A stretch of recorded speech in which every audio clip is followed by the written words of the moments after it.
Hello everybody, it's Big Dave from Big Dave's Chess Coaching. I have another game for you from the wonderful Paul Morphy. This is a very famous game called the Opera House game, and it was played in 1858 in a Paris opera house, of course. And at this time, Paul Morphy would have been around the age of 21, so a little bit older than in our last game. And he's playing against a duo, a two-player team working together. Two aristocrats, one the Karl II, Duke of Brunswick, who's the person in the portrait there at the top left, and his comrade is Comte Isouard de Vauvenargues, which I probably just mispronounced, I'm sorry, for anyone that knows how to say that properly. But they're playing as a team against Morphy, and this is at the Opera House, and the story goes that Paul Morphy really just wanted to watch the opera, and he wanted to dispatch of his opponents as quickly as possible, and we're going to see in the game just how he managed to do that. So without further ado, let's dive into the game. And also along with this, I have some commentary on the website that I retrieved the game from. There are some comments from Bobby Fischer, very brief, and I'll just throw those in as well once we reach them. So let's start the game. So we have in the game e4 from Morphy, e5 from the duo, knight f3, and d6. This is known as the Philidor's defense. So it's a very kind of solid opening choice for black. And Morphy decides to continue with d4, so he goes straight for a strike in the center over here. And now we have to move bishop g4. So now already we have a comment from Fischer saying this is a weak move already.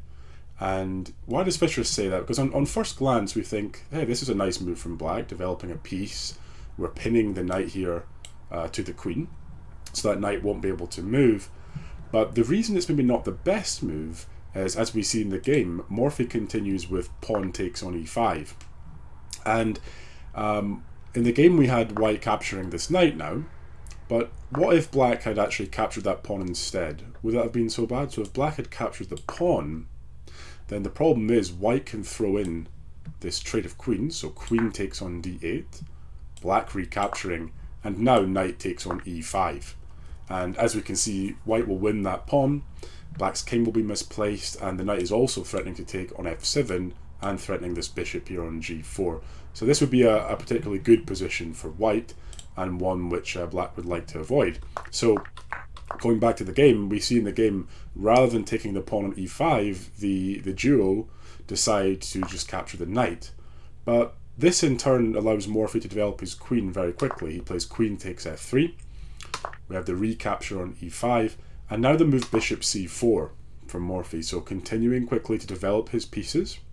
And you'll notice here that he's pointing at that very vulnerable f7 point in black's camp. And right now, in fact, Morphy is threatening checkmate in 1. So if black does nothing, the queen is going to take on f7 and deliver a checkmate. So black doesn't want to allow that, obviously, so black decides to play knight f6, so he's blocking off the communication of the queen towards f7. Now, Morphy switches his queen's attention then over now to b3, so deciding, oh, I'm not getting anywhere with the pressure there, now the knight's in the way, he switches his queen over to b3, and we can see this is a simultaneous attack. We have an attack on the pawn on b7, and we have an attack on the pawn on f7 as well, where this battery of the queen and bishop are lined up against f7. So that's 2 points in black's camp that are both now under fire. So a little bit unpleasant already for the black side here. So how do they defend? Well, black decides to play the move queen to e7, defending here now the pawn on f7. And in the game we now have the move knight c3. When I looked over this with an engine, there was also actually a suggestion from the engine you could play bishop takes f7 here on this move instead, and when the queen retakes, queen takes on b7, attacking the rook there in the corner. This is also a very, very strong position for white, of course. This rook in the corner looks to be a goner. There's no way to save that rook. So, but in the game, very much according to Morphy's style, we had knight c3, further developing his pieces, and that's what I want to carry forward from the last game. In this game also, we want to pay attention to the development, the very fast development that Morphy has with his pieces. So he brings all his army into the game, and then he continues his attack, and it's just a really powerful demonstration of that concept that we see. So next we had c6 from black. So black is now laterally defending the pawn on b7 that was under threat with this move c6. And Morphy once again brings another piece, a different piece in the game. It's bishop g5, causing this pin of the knight to the queen. So once again, just like we saw before in the last game, black's development is a little bit lacking. He's made these pawn moves. He has, yes, his knight developed and queen, but let's compare that to white's camp for a second. We have queen, bishop, knight, and this bishop all developed in the game. White is ready to castle either side. He can castle queen side or king side, so he's ready to rock with his castling. And when you look at black, black isn't ready to castle. Black is at least two moves away from going queen side, which would be a very risky side to go, where all these pieces are. And if he wants to go king side, well, he needs to develop this dark square bishop, and that is not happening anytime soon. With this queen perched on e7, it's going to take black at least the move of g6, bishop g7, and then perhaps he can castle. The problem being, he doesn't really have time for that, because white is on his tail the whole time. White is developing all these pieces and causing problems for black at every stage of the game. So we can see it's already looking really, really tough for the black side. And actually we see that, I just noticed now, this is the note from Fischer, is echoing this idea. He says black is in what's like a zugzwang position. What does he mean by zugzwang? He means a position where there is no really good move that can improve your position. All moves aren't that useful is what that means. And he says he can't develop the queen's knight because the pawn is hanging, and the bishop is blocked because of the queen. So that was Fischer's comments echoing that idea that black is already suffering. He's already running out of nice developing moves here. So let's continue with the game. We have the move b5, so black looks to strike out against this bishop, this well-placed bishop on c4. But Morphy now has something to say about that. So we have a nice, very nice move coming in here.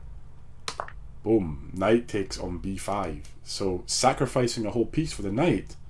But in turn, after black captures and the recapture from Morphy, white checks the black king with his bishop. And he's completely stripped open all the defense. All the pawns that were blocking the queen side here are all stripped away, and black's king is in a lot of trouble. So black blocks the check, develops a piece, develops the knight, and now Morphy finishing his development, castles on the queen side. Now that puts his king to safety for one thing, but also lines his rook up against the pin piece. So look at this tremendous pressure from Morphy. We have a pinned knight here, it's added pressure to, and a pinned knight here to the queen. Pins all over the place, and wow, this is really, really bad news for the duo playing black here.